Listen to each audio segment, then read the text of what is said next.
Thanks for checking out the Indy Handshake Wrestling Podcast. My name is Paul Ponte. I am joined today by the Golden Boy, Greg Anthony. How's it going, guys? I'm doing wonderful. I'm happy to have you on the show.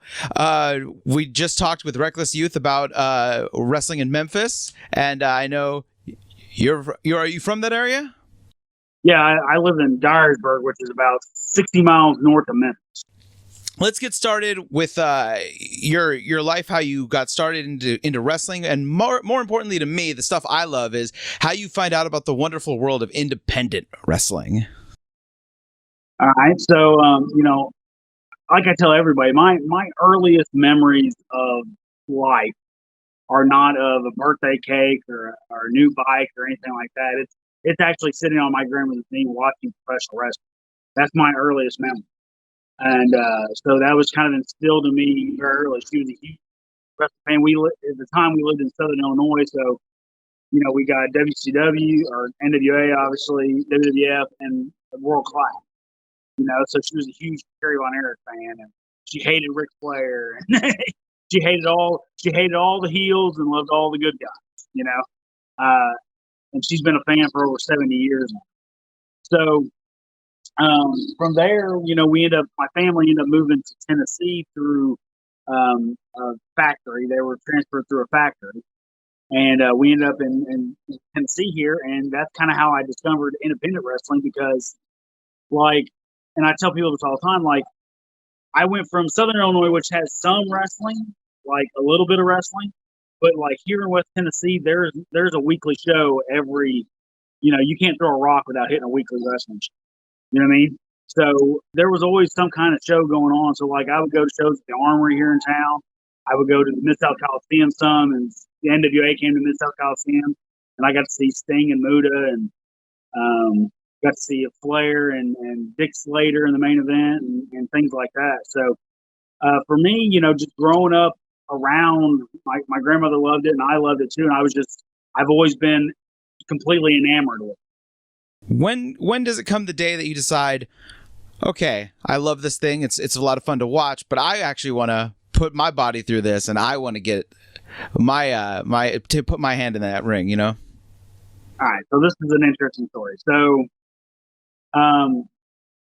several of us, we were teenagers, and we were backyard wrestling. Of course, this was the late '90s, right? So we're backyard wrestling. We're doing stuff on trampolines. We're not doing anything crazy. We're as old school backyard wrestling as it could be. We weren't doing fire or, barbed wire or anything like that. We were just doing hip tosses and arm drags, but just on a trampoline. So anyway, at this time, Memphis Championship Wrestling was a developmental territory for the WWE. And they were actually coming to our hometown once a month, but they were only drawing about 30 or 40 people, right? So my friend's dad, who was a police officer in town, went up to the promoter, Terry Golden, and was like, hey, listen, my son and his friends are trying to break into business. Can you help them? Right? So Terry, being the businessman that he is, he saw an opportunity. So he booked us for what he considered he called an intermission match. Right? So we went around for the next month telling everybody, hey, we're wrestling on Memphis Championship Wrestling. We're doing this, we're doing that. And sure enough, there was 200 people in the building. And the intermission match was actually semi-main event. You know what I mean? Yeah.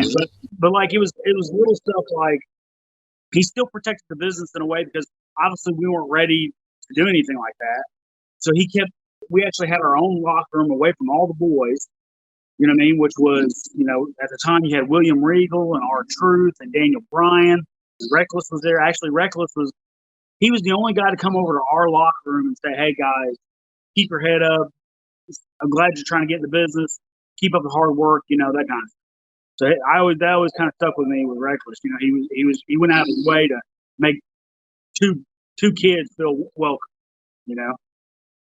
That's amazing. Yeah, I love stories like that where, it's something that's he might not even remember it. He might not even know about it, but it's something that sticks with you. You know what I mean? And it probably affected how you treated other people that were up and coming in the business later. Yeah, absolutely. I mean, like I said, he was very cordial and just, I was always, because, the reason I found you guys was because I listened to his podcast with you guys. And, I was just a huge fan of his. And I mean, he literally was the first internet darling. You know what I mean? Like, he was the first guy that had his wrestling buzz was created primarily from, the internet. You know what I mean? Where everyone else was, WWF or WCW or something like that. He was the first guy. So, like, when I was getting all the mags, you know what I mean? That's who I always saw, like King of the Indies, Reckless Shoot. So it was fun when he actually got sent to Memphis. I know he didn't like his time in Memphis, but I think he did some pretty good stuff.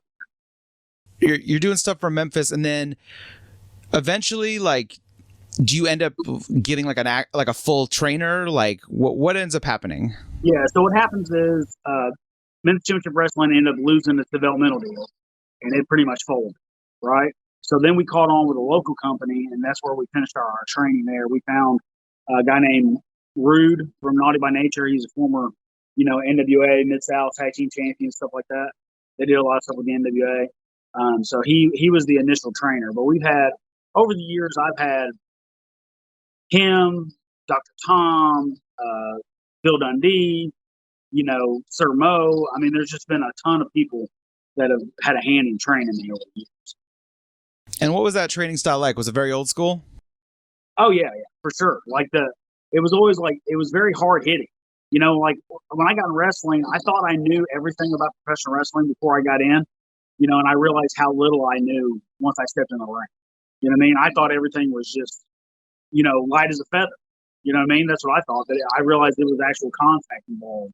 You know what I mean? Like the first time I gave him a tackle, I knocked myself down because there was so much contact involved. I wasn't expecting it, and I bumped out. You know what I mean? Not on purpose. Yeah. So that was the kind of one thing. That's one thing I really took away from Rude was, hey, this is legit. You hit people, but you hit them in the same place. How about the other? I always like to talk about the social aspect of wrestling too. The show is called the Indy Handshake because as I was always involved with indie wrestling, we would always notice, every time a wrestler shook our hands, it was always, the very light. Oh, hello, right. How's it going? Yeah. So what about like the social aspect, the cues of like, hey, make sure if there's veterans around you say what's up to everyone, you talk to everyone. If you have a match with a veteran, they're going to be the one calling it, like all that stuff. Yeah, all that kind of stuff. It was trial by error. We made a lot of mistakes with that kind of stuff because we just didn't know any better. You know what I mean? Like I told the story the other day, but like, so I just got started. I was probably less than a year in the business, and I was on a Friday night show, and these two guys that were on the Friday night show were going to have a match, a hair versus hair match the next night, right? So they're in the locker room on Friday night going, well, I'm not going to lose. And the other guy's like, well, I'm not going to lose either. They were just joking around with each other, but I didn't catch on to that. I really thought they were serious, back and forth saying, I'm not going to lose. I'm not going to lose, right? So the next day, I told the promoter, I was like, hey, listen, they were talking about last night how they're not going to do this, and they're not going to do that. Oh my God. So, like, everyone was pissed off for like hours at a time, and eventually somebody had said something to me about it. I said, oh, I'm sorry, that was me, my fault. I just owned up to it like immediately because I had no idea what I was doing anyway. Right? And they just all kind of like shook their head like, stupid kid. I mean, they should have beat my ass, really. But I mean, they actually gave me a pass. You have a stint with the NWA as well. So let's go in from where you're at there, and then kind of like just how the career progresses. Like, when did you start feeling like, okay, this is something that I'm gonna do. This is something that I'm good at. This is something that, for lack of a better term, I guess, I'm willing to put myself through this. Yeah, like pretty much that first match in MCW, I was hooked. You know what I mean? First, because that was the first time like in front of a crowd like that, obviously. And, even though we had very little psychology to the match, everything we did in the match was good. Does that make sense? Like everything looked crisp and everything. And we actually got a lot of positive feedback from like William Regal and guys like that were there seeing it, especially since at that time we hadn't been trained, So they were really supportive in that sense. And I always had a lot of supportive people around me going, hey, listen, you've got something. You know what I mean? Like, because like I said, I've been a wrestling fan my whole life. So there was just certain things you didn't have to explain to me. I knew what wrestling was supposed to look like and what it was supposed to feel like and things like that. And I was just mimicking. I was doing storytelling and psychology before I even actually knew what they were, because I was just mimicking all the stuff that I'd seen throughout my entire life. You know what I mean? I would take a big guy and I put him in the corner and I chop him and have him no sell like, Flair and Luke. You know what I mean? Just because that's what that makes sense, bing, and then he would no sell it and I go, that kind of thing. So I mean, it always, all that kind of stuff always kind of resonates. So yeah, when we first got started with the local promotion, it ended up being an NWA promotion. It was NWA Mid-South. And actually the first title I ever won was the NWA Southern Junior Heavyweight Championship, which ends up being, established in 1939. You know what I mean? So that was kind of a big deal for me at the time, because all I wanted to be was an NWA champion. You know what I mean? And I got an opportunity to do that. And then like from there, the guy that actually was booking the junior heavyweight division at the time in the NWA, that was my promoter. So like on the top 10 lists, he would do a top 10 list for the website all the time. And there were some times where I was ranked ahead of Juice and Liger. And I thought that was the coolest thing ever. Everything in my career, like every time it happens, it's kind of like a pinch me moment. Like, I can't believe it happened to me. I've said over the years that I'm the pound for pound and inch for inch the best of the best, but I'm really the best of the blessed, because I've been blessed to do so many great things. It seems like the wrestling came pretty easily to you. I like that you said you're doing psychology without knowing about it. It's kind of like playing guitar and you don't know about music theory, but you just know like this sounds good, and so you play it and you're like, it turns out, you're playing exactly the right notes in the right key, but you had no idea you were doing it. So I like that. My son is very musical. He's fixing to be 14 years old, and I'm sitting here looking at his piano right now, and to me that piano is just a box. You know what I mean? But to him, he can make a world of music out of it. You know what I mean? Mm-hmm. He has that gift where he can just hear something and play. And that's kind of what I feel like I have the same gift when it comes to wrestling. I feel like Neo at the end of the Matrix. When he sees everything in code, that's how I see professional wrestling. And how about, besides the physical aspect, how about like, crafting character, that kind of thing? How easily did that come to you? I was pretty much, and we hear about this all the time, the most successful guys are the guys with themselves with the volume turned all the way up, right? And that's kind of always who I was anyway. Like, I knew I wanted to be a wrestler. Like, I was always drawn to the seamless Southern heels like Flair and DiBiase and Bobby Eaton and Arn Anderson and Tully Blanchard, and that's just that whole spectrum of guys right there. And I didn't know why until later, but that's really what I gravitated to, and that's what I ended up pretty much being. Speaking of Bobby Eaton, let's talk about Bobby Eaton for a little bit. Yeah, absolutely. I got a huge opportunity to tag with beautiful Bobby Eaton for 2 years. What had happened was he was moving to Arkansas, which is just a stone's throw away from me, and he was actually going to do a tag team with a kid in Arkansas, and he was going to do a tag team with me in Tennessee. And then the guy in Arkansas, somebody got in his ear and told him it wasn't a good idea. I don't know who the hell would do it, but told him it wasn't a good idea, so he passed. So then we ended up just being Midnight Gold, us together throughout the South.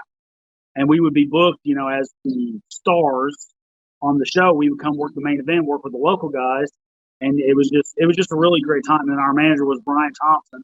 So we had that Midnight Express, Jim Cornette kind of feel.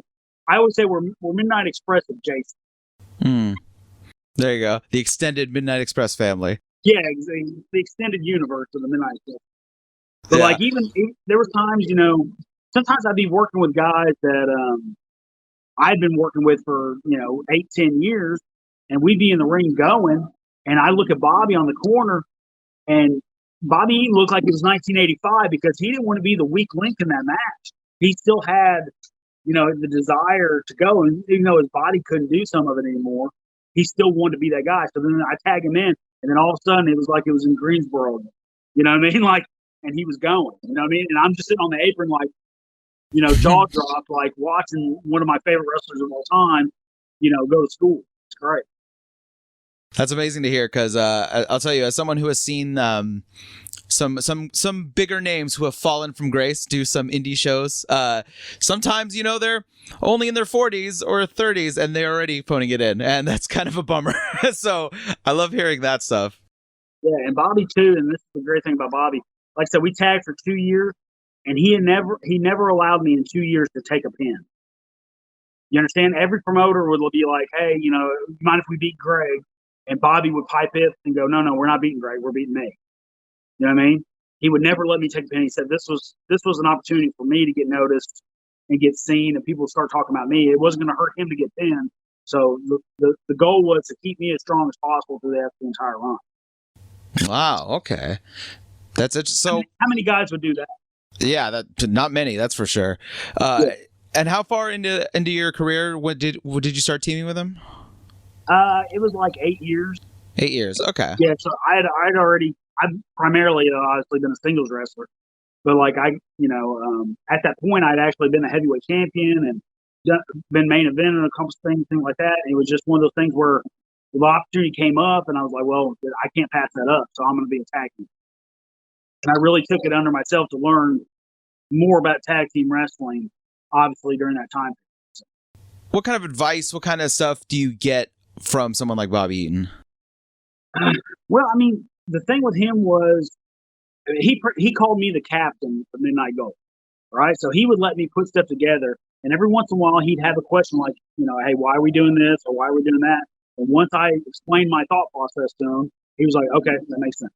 And he let me do it. So really, it was more, he really instilled a lot of confidence in me as far as my just being an overall worker, was concerned because, one time we were talking on the phone and we were talking about just random stuff. I think I was asking him a question and then he just stops in the middle and goes, Greg, I don't want you to ever get frustrated about not being anywhere, bigger than you are because like, if this was 1985, you'd be right with us making hundreds of thousands of dollars. You know what I mean? And for Bobby Eaton to give me the rub saying I could run with those guys, that meant the world. Yeah, absolutely. And so you kind of touched on it a little bit there. You mentioned before when we were chatting before you came on the show that you make a living in pro wrestling now. So I'm wondering, for someone who's successfully doing that, because a lot of the people who watch this show tend to be workers. So I'm curious, what is your advice, your kind of, ethos for like making a living in independent pro wrestling, especially these days? Yeah, well, okay, there's several components to that. One would be, you have to learn to live within your means. You know what I mean? That's something. There's a business guru that I follow, that he's big on this. It's like, why are you driving a $50,000 vehicle when you can get around in a $20,000? You know what I mean? Why are you doing this when you can pay cash for that? You know what I mean? Like, he's all about toning everything down. Do you need, a 5-bedroom house or do you just need 2? You know what I mean? Like, being realistic about this is how much money I can make doing what I love versus I have to go to a job I hate to get this. You know what I mean? I much rather would do what I love for a living. I wake up every day and think about professional wrestling now. And it's the most wonderful life I could that I can imagine because that's what I wake up. So for me, it's, and also like, I'm a promoter and a booker and so our thing is I try to create as many revenue streams as possible to filter to the bottom line. So, even though, obviously the door, obviously concessions, obviously merchandise, training, also, I sell, like I have a guy that makes championship titles for me. I take those and I resell those, design those and have them resold. And that all adds up to the bottom line and allows me to do what I do. Okay. Yeah. So you make sure you have it coming from all different directions. Yeah. Like you can't there's no way to make money in wrestling just off the door or just off their booking fee anymore. You know what I mean? Like, and we're really, one guy I talked to that was making a living and wasn't in WWE or anything like that. He told me his merchandise was 70% of his income. And that really opened my eyes. I've never really been able to crack the merchandise thing like he has, but it's still something. It's still something towards my eventual goal.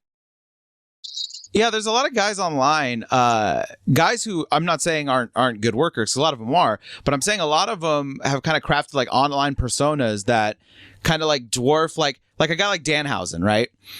Dude can rock in like Ring of Honor and do all that stuff, but like I'm sure there's like a good percentage of people who love him on Twitter who have never seen a match of his. I've never actually seen a match. I don't like gimmicks like that. I don't like things that poke fun at wrestling. I guess. Okay. So like I understand. Like he's he's a very entertaining guy. Let's not. So I think he would be much better served on Saturday Night Live or something like that than sometimes a wrestling show. Yeah, I mean, I guess it all just depends on, the style of promotion, all that stuff to me, too. I mean, like, like you're saying, if he showed up, at NWA, you'd probably be like, this is a little confusing right now. But so let's get into a little bit of, everyone talks about Memphis wrestling. Everyone's like, well, what is, and they say it's hard to define the Memphis style and all that. How would you define it? How would you, is it still around today? And how do you think it is incorporated into modern wrestling at all? Well, Memphis wrestling was a really blood and guts kind of territory. Wasn't scientific wrestling. It was punch kick. It was heated angles. I think that's the lasting legacy of Memphis wrestling was they created so many of these really unique angles that still live on to this day, especially in our area. We're always going to be compared to or put up against Memphis wrestling. So like when you have Bill Dundee and Jerry Lawler and Austin Idol and Jimmy Valiant and Jimmy Hart and like all the characters that came through there, like Memphis didn't pay very well. So Memphis didn't have a lot of guys that were long-term guys there. No one really spent 3, 4, 5 years besides Lawler, Dundee, and guys like that, right? But guys would pop in and out because, hey, if it's 4 weeks till I got to be in, your area, if it's 4 weeks till I got to be in San Francisco, then let me spend 3 of those weeks in Memphis. You know what I mean? Make a little bit of money on the what? That kind of thing. Okay. So like a lot of people just popped in and out. But like the Memphis style itself is it was brawling before brawling was like a huge thing. You know what I mean? Like they were doing tables and chairs and things like that too, but it was all within the confines of this is the sporting content, When you're basically starting out and it's a WWE developmental territory, which is just like a surreal experience. Obviously you're a big fan. You got a great amount of stuff behind you, some goodies behind you on the old wall there. So what is your headspace at the time? And when it goes away as a developmental thing, how much of you is kind of like, oh no, like this was the chance? Nah, for me, especially at the time, I was just, happy as a lark to be in a wrestling. You know what I mean? That's really what it was. Like, I wasn't looking at it. I never thought I would amount to anything in professional wrestling. You know what I mean? So the fact that I've gotten to do a lot of things I do, like I said, I'm very blessed to do it. So I've never really been like, oh, I am upset about certain things. Like, I've had opportunities to go to Japan and be different kinds of champions and things like that that didn't come to fruition because, backstabbing and politics and things like that.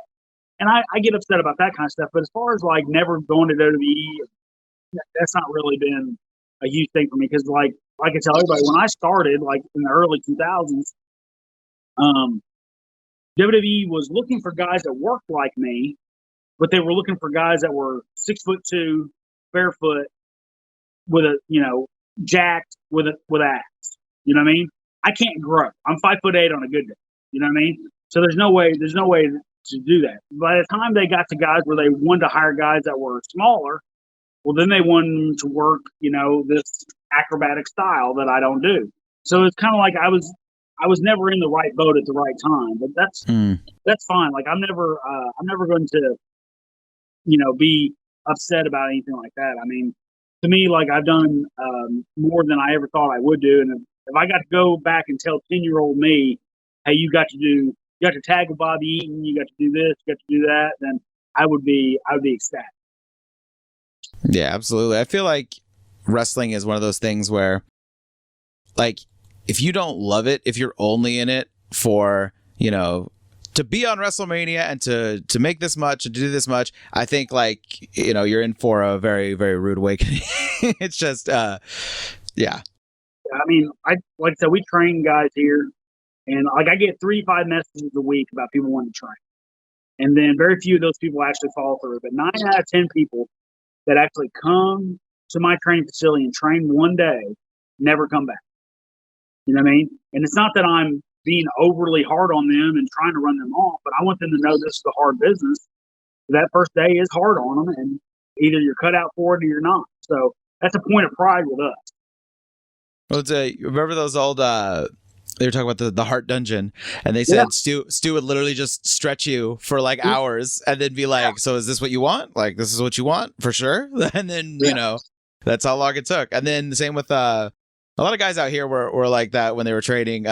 Michael Modest talked about his training was basically like that. They're basically like, they beat the shit out of you until, and then they were like, if you come back the next day, then hey, maybe you'll last. Yes, and I wish sometimes it could be like that, because there's been some guys that come in that I wish I could just break their leg and send them on their way and see if they ever come back. But you know, nowadays everyone's, you know, they're gonna, if you touch them in the least wrong, they're gonna call the police and, you know, press charges. So it becomes one of those things like, for the betterment of professional wrestling, I think I'll stick around. You go in now. You're training people. What is your mindset? What did you bring from your training that you do as an instructor? And what are some of the things that you modified or don't do that you learned early on? So my stuff is really like a melting pot. I created a curriculum, an actual curriculum that I follow for my training. And like, I took a little bit of, you know, from Dr. Tom, I took a little bit of Ruth from Auto Financial, like I did. I took a lot from a guy named Motley Cruz, who trained a lot in this area. I took a lot from Lance Storm. I call him Rick Rogers, you know, guys like that, like guys that, you know, I think really, you know, have the right mindset for professional wrestling too. I took a lot of that kind of stuff and just made it like a big melting pot of what I think needs to be trained upon, right? As far as like what I don't do or what I've changed, like, I know a lot of people are really, you know, they use a lot of rolls. You know, they do left shoulder roll, right shoulder roll, frontwards, backwards, you know, all the kind of rolls. Like, I only teach left shoulder roll because I want everything I teach to be match function. Does that make sense?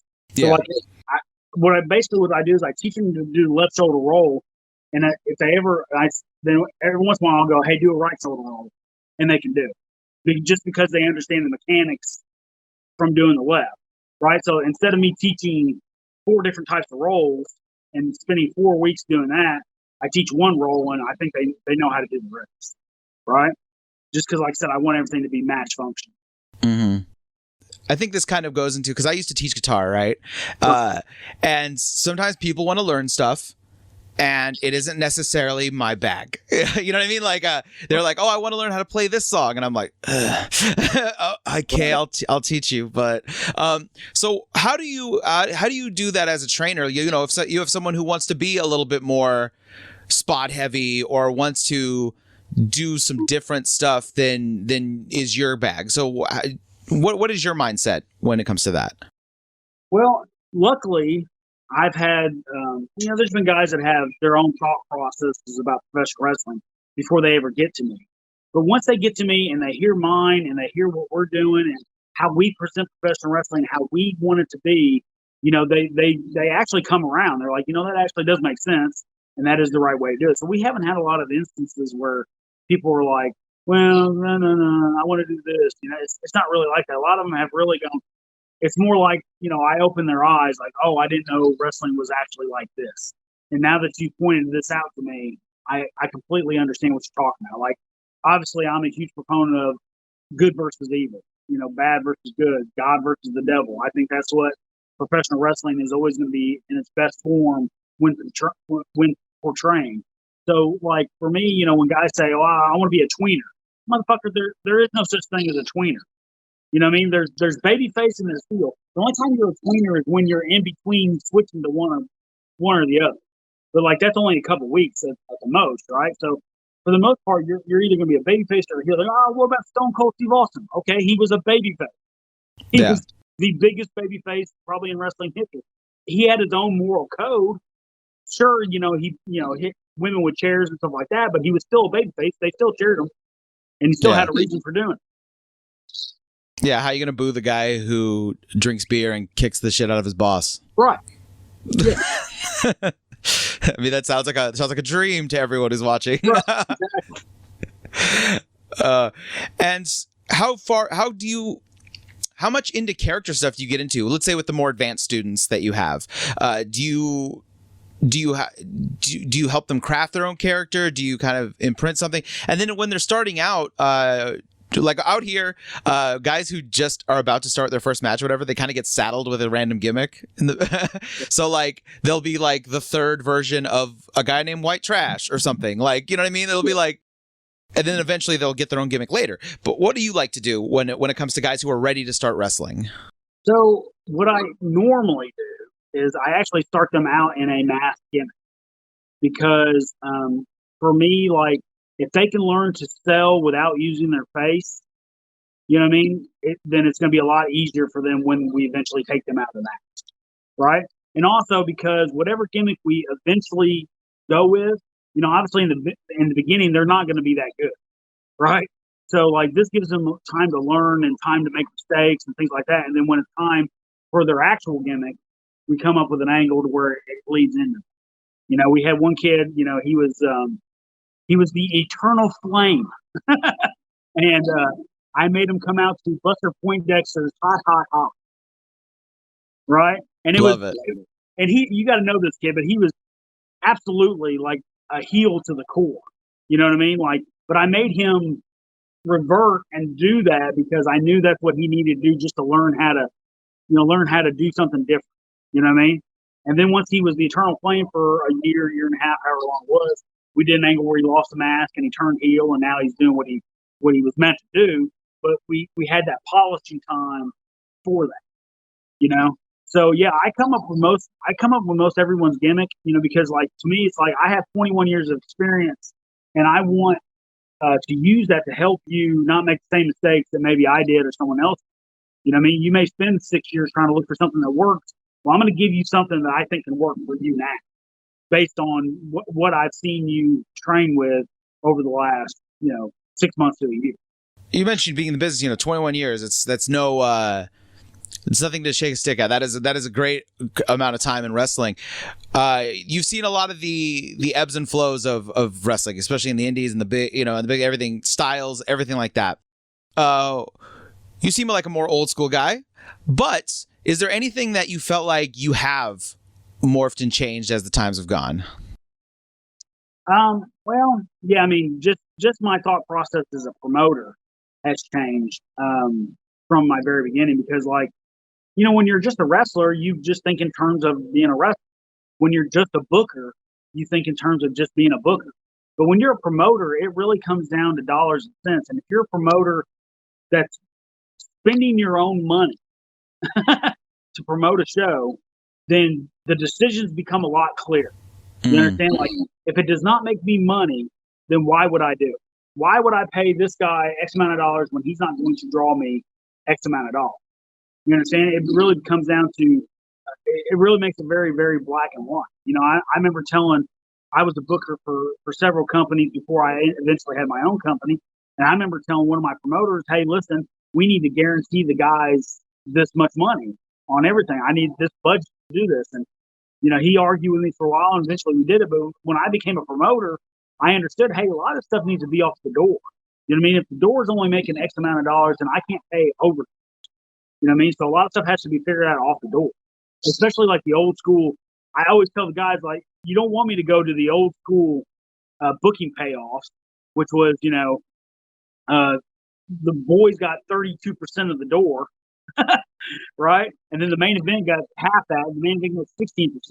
And then the other 60% went to the rest of the crew, right? So, like, if I went through that, guys would be making next to nothing. You know what I mean? So at least I'm guaranteeing them something. Wrestling is it's a big camaraderie thing. You're sharing locker rooms, you're sharing the road, you're doing all this stuff. You're friends with you become brothers in arms basically with these guys that you run the road with. So when you become a booker or a promoter, how does that affect certain friendships or relationships with people who are like you said, dollars and cents, right? You got a guy who's nice guy, everything's great about him, and now, do you get heat if a guy's like, how come you're not booking me, man? Like, what the hell? Like, I thought we were friends. Well, that kind of thing. Yeah, I mean, I've encountered that a lot, especially like when I started being in main events, started being champions and stuff like that. And I started booking and promoting stuff like that. It's always somebody that has something to say. You know what I mean? Like, you can't make everyone happy, and I'm not gonna try to. You know what I mean? Like I said, at the end of the day, is my company making money? So, and my company has always been in the black. You know what I mean? Like every year we're in the black because I have a budget, I stick to it, and we go from there. So, like, yeah, lots of guys are like, oh, why don't you book me, or why don't you? I'm like, for us too, a lot of it is so many guys have been so oversaturated in the same area.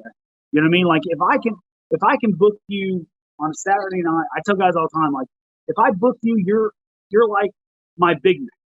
And what that means is, like, if you want a Big Mac, where do you have to go? McDonald's. Yeah, right? McDonald's. You can't get a Big Mac at Taco Bell or Arby's or, Burger King or anywhere else. You have to go to McDonald's to get an actual Big Mac. So, like, if I'm booking you, I want people to pay to see you at my show. I don't want you down the road next week or over here on Thursday, so they can just wait and pay and watch you there. You know what I mean? Like, why would I do that? To me, that's counterproductive. Yeah, I see what you're saying.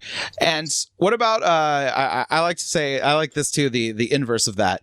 You got guys, you don't get along with everyone. Guys, that you never got along with, whatever. But now you're booking stuff. Now you're paying people. All of a sudden, do people ever come out of the woodwork being like, hey man, how's it going? I'd love to, you know what I mean? The guys that all of a sudden are your friend.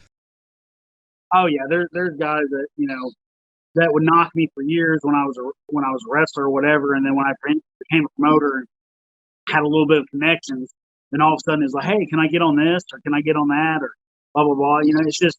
It's all politics. I completely understand it. I'm just upfront with guys. Like, I used to book for Championship Wrestling of Arkansas, and like that was a pretty big show over there, and like lots of guys always wanted on it, and I just tell them, like, listen, we've got a core group of guys already, but I'll put you on the list to fill a spot. You know what I mean? Like, and if it ever comes up, but I can't make any promises. So tell me a bit about your promotion now. I want to know how that came about. What made you decide, to do it on your own, that kind of thing.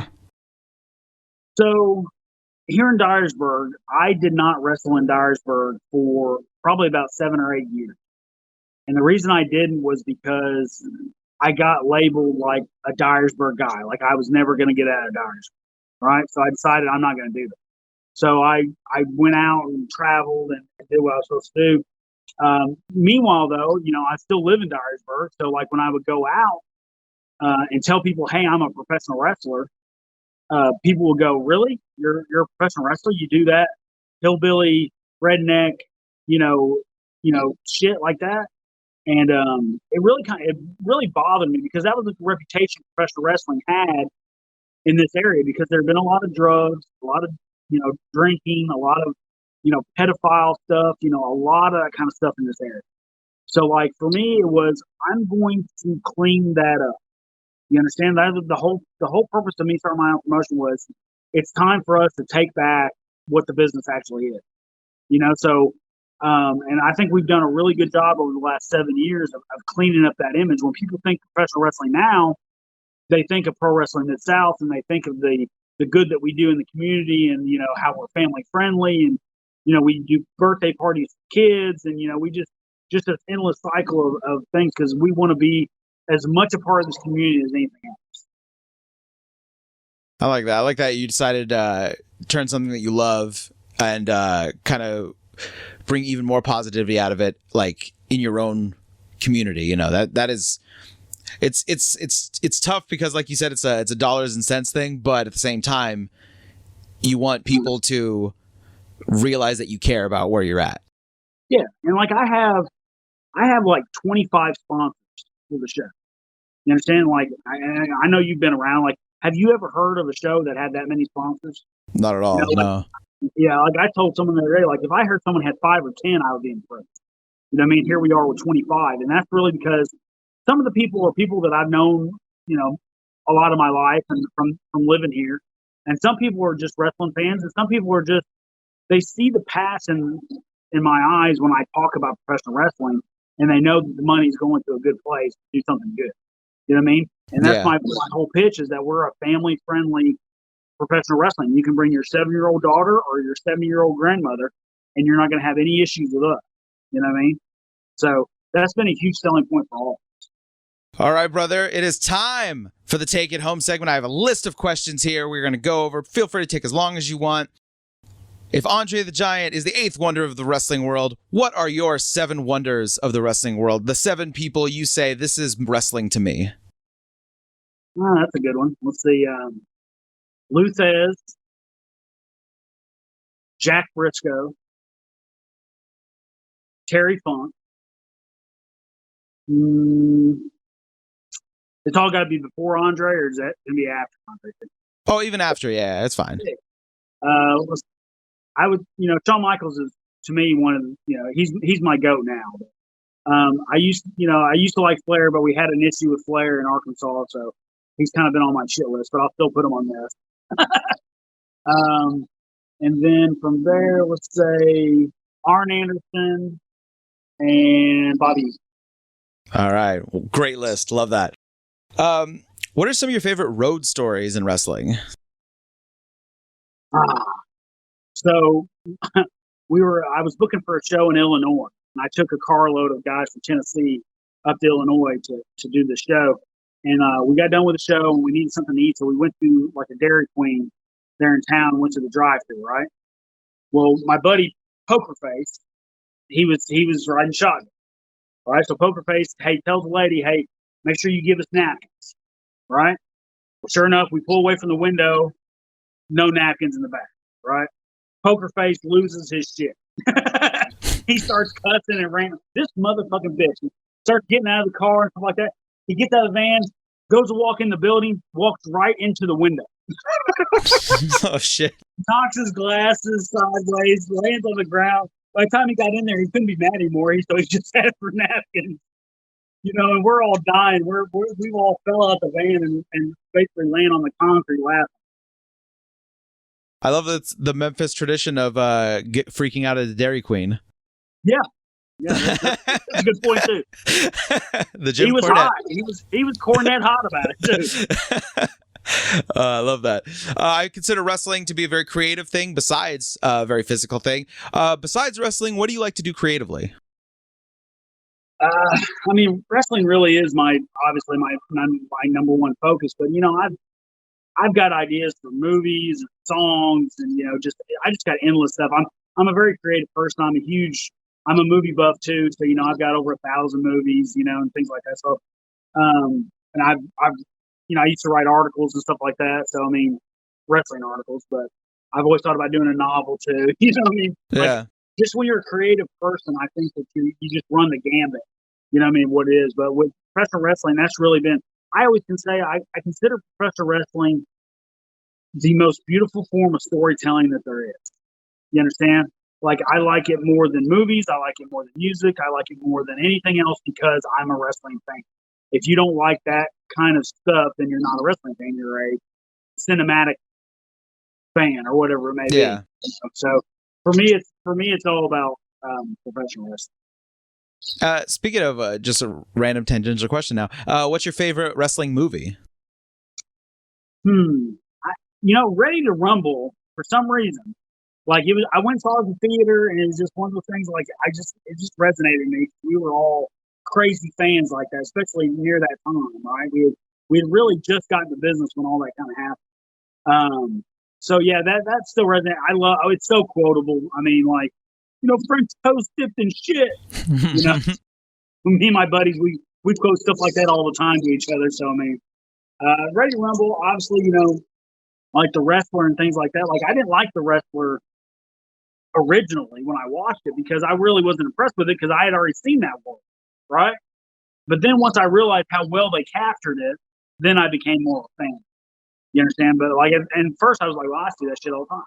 Yeah. You know what I mean? I thought about that because I'd done like websites and like photography here for indie promotions, and a lot of them do like conventions where they invite a lot of big name stars from the past. And then like when he just walks into that like ballroom and everyone has their fanny packs and there's like 5 people in line, I'm like, oh my God. Like I had like, I was like, I've been here. I've been to this place. This is so crazy. And to me, like, I don't know how big of a wrestling fan, the director was, but apparently if he wasn't, damn, he did a lot of research because that was very well done.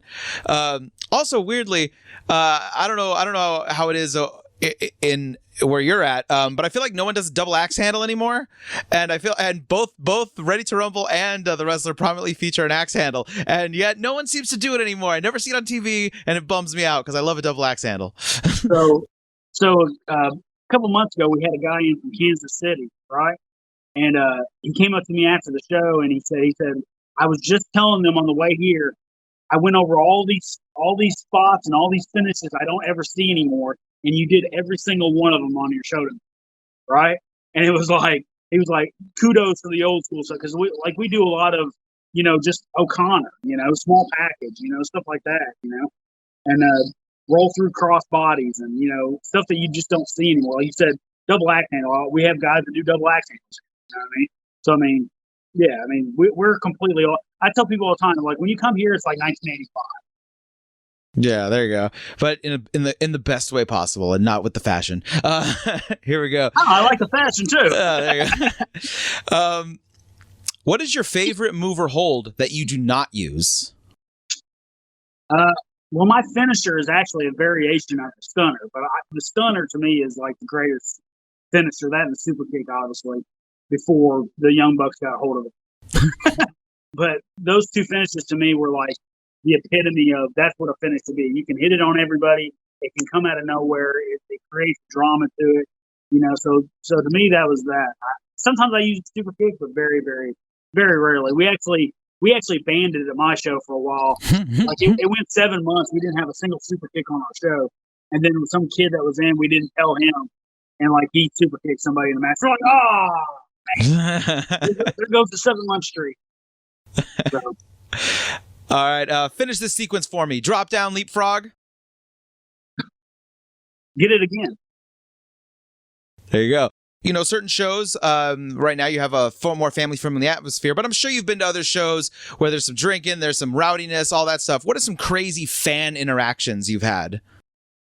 Oh, man. So me and another, like I said, I was blessed to have good tag team partners with Beautiful Bobby Eaton, but another one of my tag team partners was the Lover Boy, Matt Riviera, who is famous from, VH1, Megan Wants a Millionaire, and things like that, but he's also NWA World Tag Team Champion. Anyway, so we're tagging in Houston, and we're in the ring cutting a promo after our match, and all of a sudden, a full Coke can, like, grazes right in front of us, right? Like, almost hits my nose, right? Grazes right in front of us, and we turn over, and there's, like, this 16-year-old girl who has just went ape shit, and is throwing and cussing at us and stuff like that, and her dad actually had to pick her up, security, and they had to cart her out of the arena, the entire time. It was all because I called them gold, I think is what it was, right? And like, it really, like, we got to the back, and all the guys in Houston were like, "What did you? We've never seen a reaction. How did you guys get so much heat?" And we go, well, "That's what we do." Yeah, and just walked off. But like, yeah, there's always something crazy like that. One of my another Poker Face story, because I love Poker Face so much. He loves me telling this story too. So Poker Face was wrestling a guy named Danny B. Good, right? And Danny B. Good was a black guy. For some reason, Danny carried nunchucks to the ring. No concernable reason why. I have no idea why Danny B. carried nunchucks. Anyways, so he carries these nunchucks to the ring. They have their match, blah, blah. Finish happens. Poker gets mad, takes the nunchucks, and like just throws them on the mat, right? Well, they hit the mat, they open up and fly into the crowd and hit a lady dead in the face. Busting teeth, like all up, right? And it so happened that it was actually a promoter from Kentucky. It was his wife. and he was there. And he like loses his shit and tries to come in the backstage area, and everybody stops him like, "Oh, you don't want to do that," that kind of thing. So we had to calm the situation down. But then Poker Faith ended up making it right with her. I think he paid for her dental bills and stuff like that. But I mean, it was one of those crazy situations like you never thought you'd see in professional wrestling. I didn't think I'd see nunchucks flying to the crowd. Yeah, it was like just the bad luck of having it exactly go that way. Like how unlikely. And that's what I tell people all the time. It's like shit happens. I understand that. We were trying to minimalize that as much as possible. Like when I worked, in Vegas for the CAT stuff, I was working the Tokyo Monster Cahagas at the CAC one year.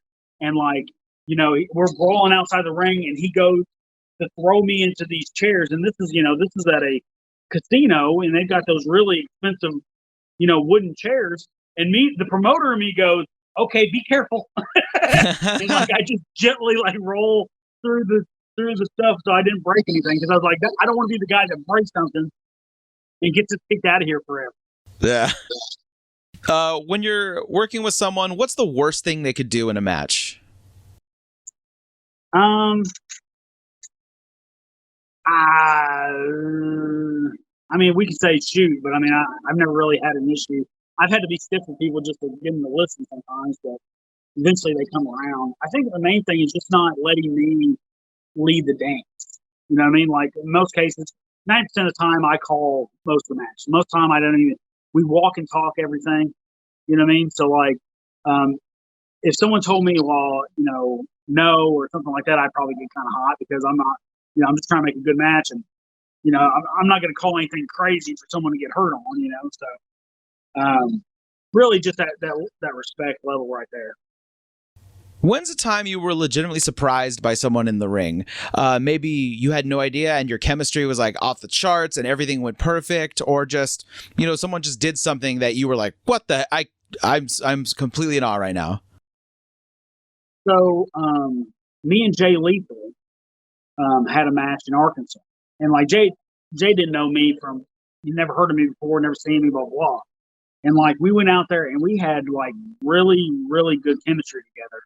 And like, he told me after the match, he said, I was feeling it out there. He said, that was really good. He said, and apparently, I got word, years later that like he was in some locker room up east and like someone had said something about Tennessee and he put me over in front of the entire locker room up there. You know what I mean? So like stuff like that, like, just, he was super nice, obviously, and he was very giving in that match. We went back and forth for 20 minutes. You know what I mean? He let me slap the shit out of him at one point. You know what I mean? Like stuff like that. And we just had him the entire time. It was a really, really, really good match. Who, in your opinion, has the hardest chops? Well, I don't take chops anymore because of my heart condition. But one of our guys named Brandon Ray, I've seen him light some guys up. He's 300 pounds. He's 22 years old, and he's just got this big ham hock hand. You know what I mean? And he doesn't know his own strength. He's like a baby bull. You know what I mean? And like he'll light some guys up, and it's just, and it's not really the chop. It's like that thud sound. You know what I mean? Like not the smack sound, but like the thud.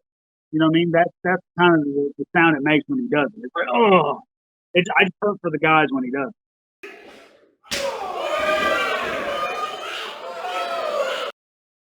Back in the day, before you were a promoter, has a booker stiffed you on money? And if so, what are some fun excuses as to why? I was never stiffed on a payoff. It could be that I was super cheap too. I mean, why screw me out of $20 or $10 or whatever I was working for, back in the day. But I've never been screwed on a payoff. Like everyone's always been pretty fair with me. The only thing that's happened with me is stuff like, promoters over-promising stuff that never happened. Like I used to do this thing called the Golden Circle, which is the interview segment, old school. And like they said, oh, we're going to bring Roddy Piper in for you and do a Piper Spit / Golden Circle. You know what I mean? Never happened. I mean, it never was in the cards anyway. But I mean, like they just told me that to keep me on the hook, But it is what it is. I mean, that's just part of the business. What's the hardest you've laughed at an indie show? I tend not to laugh. I tend to get mad when I see bad stuff. You know what I mean? Or like, so like, okay, I will tell you one. Tony, do you know Tony Gunn? Tony Tony Gunn? Gunn. I think he's the OVW heavyweight champion. Okay. He started in our area, right? So he's having this feud, and the guy he's having a feud with has this manager named Gentleman Jim Casey, and Jim Casey has a cane, right? So Fence is whatever gets disqualified. Here comes Jim Casey. Jim Casey's gonna hit Tony Gunn in the face with this cane, right? Well, he goes to hit Tony in the face, and he gets hooked on the top rope and stops, but Tony still bumped, and it was like this far away, right? And like I lost my shit. I was in the floor laughing so hard because it was so I could not laugh at that one. Even though it completely hurt the business. You know what I mean? I was about to die on that one. You know, you see a lot of, you mentioned some of the gimmicks people have. You see a lot of gimmicks. What is the worst gimmick you've seen? Anything that's nonsensical. You know what I mean? Like, I don't mean, like, what's the chick on AEW? The Statlander? Chris Statlander? Yeah, like, to put over that you're actually from space, you know what I mean? Like, that bothers me. You know what I mean? Like, you could just say she thinks she's from space and play it off like she's nuts, and that would be okay because there's actually people out there that think like that, right? But like for the announcers to go, oh yeah, she's from the planet Uranak, and whatever the fuck it is, and trying to put it over like she's actually a space alien, it's just completely ridiculous to me. Like, so anything that's like that, you know what I mean? That's completely nonsensical. Same thing with the Orange Cassidy and shit like that. Like all that stuff really bothers me. So, what are some overused gimmicks in the indies nowadays? It's pretty much the same as always. Everyone calls themselves the future. Everyone says, oh, this is my spotlight. Everyone says, I'm the champion. We're going to do this on my time. You know what I mean? There's just certain things that are, they pass the point of their wrestling into, they're becoming passe. You know what I mean? So like you have to look at those trends and figure out what those are so you don't do them yourself. You know what I mean? A lot of people used to do the pass by spot. You know what I mean? That was a big thing a couple years ago. I saw it every match. You know what I mean? Now I'm not seeing it as much as I used to. So it just goes in spurts. In indie shows, you get a lot of guys that either were big names or are big names. Sometimes even when they were still working for a big company, they come and they work for a show. And you don't have to mention any names here if you don't want to, but are there any guys who were quote unquote names that were on a show with you or that you worked against that thought they were bigger than the show, acted like they were bigger than the show, just really kind of rubbed you the wrong way? Oh, yeah, there's been, and unfortunately, it's a lot of Memphis. You know what I mean? Unfortunately, for some reason, those guys, they're just really hard to deal with.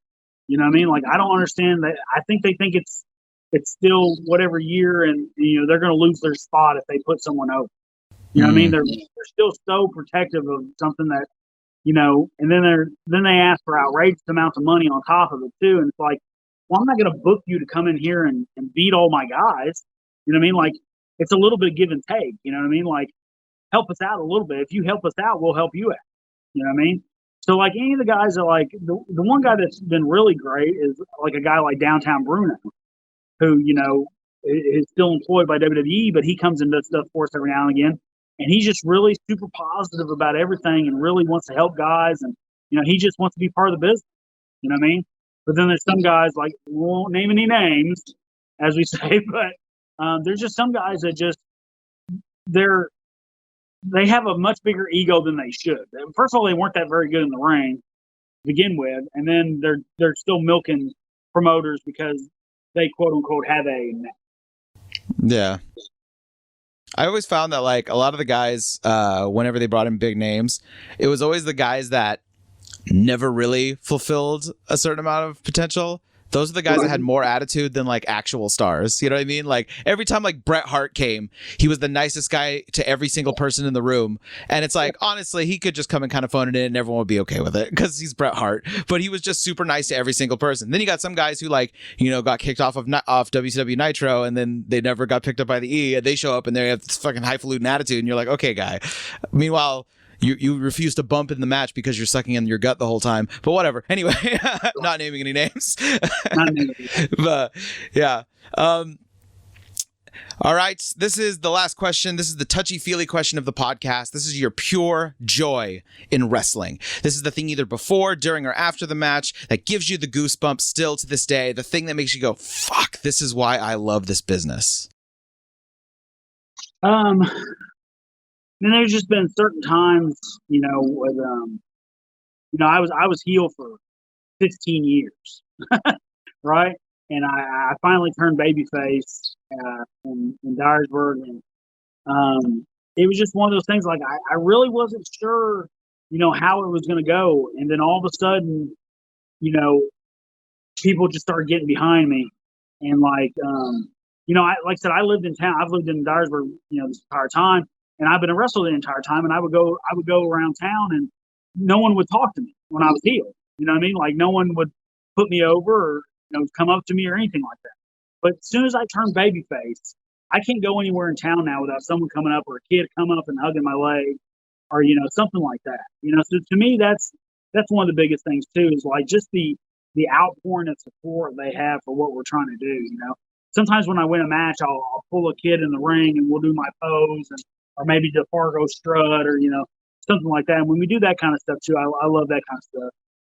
We've been able to do it for kids that are going through tough times too. You know, we've had kids that have lost a parent, or, you know, have something horrific go on in their life, and if we just make them forget about whatever's going on in their life for that little moment or that little bit, you know, that means the world to us too. So. Fantastic. I love it. Please, brother, put yourself over, put over the promotion, social media, websites, all that stuff. Okay. So Pro Wrestling Mid-South, you can find us on Facebook and Twitter and Instagram and all that good stuff. I'm the Golden Boy Greg Anthony. You can like my page and things like that. I actually have a podcast of my own called the 30-Minute Midas Touch, where I break down psychology. We'll pick one subject, and for 30 minutes, I'll dissect no matter what the subject is. And that's on YouTube and Spotify and Breaker and several things like that. Other than that, you know, just keep following independent wrestling in general, and let's push the old school kind of stuff that most people actually like, and let's get rid of all the garbage. Thank you very much, sir. I appreciate you being on. Absolutely. Thank you.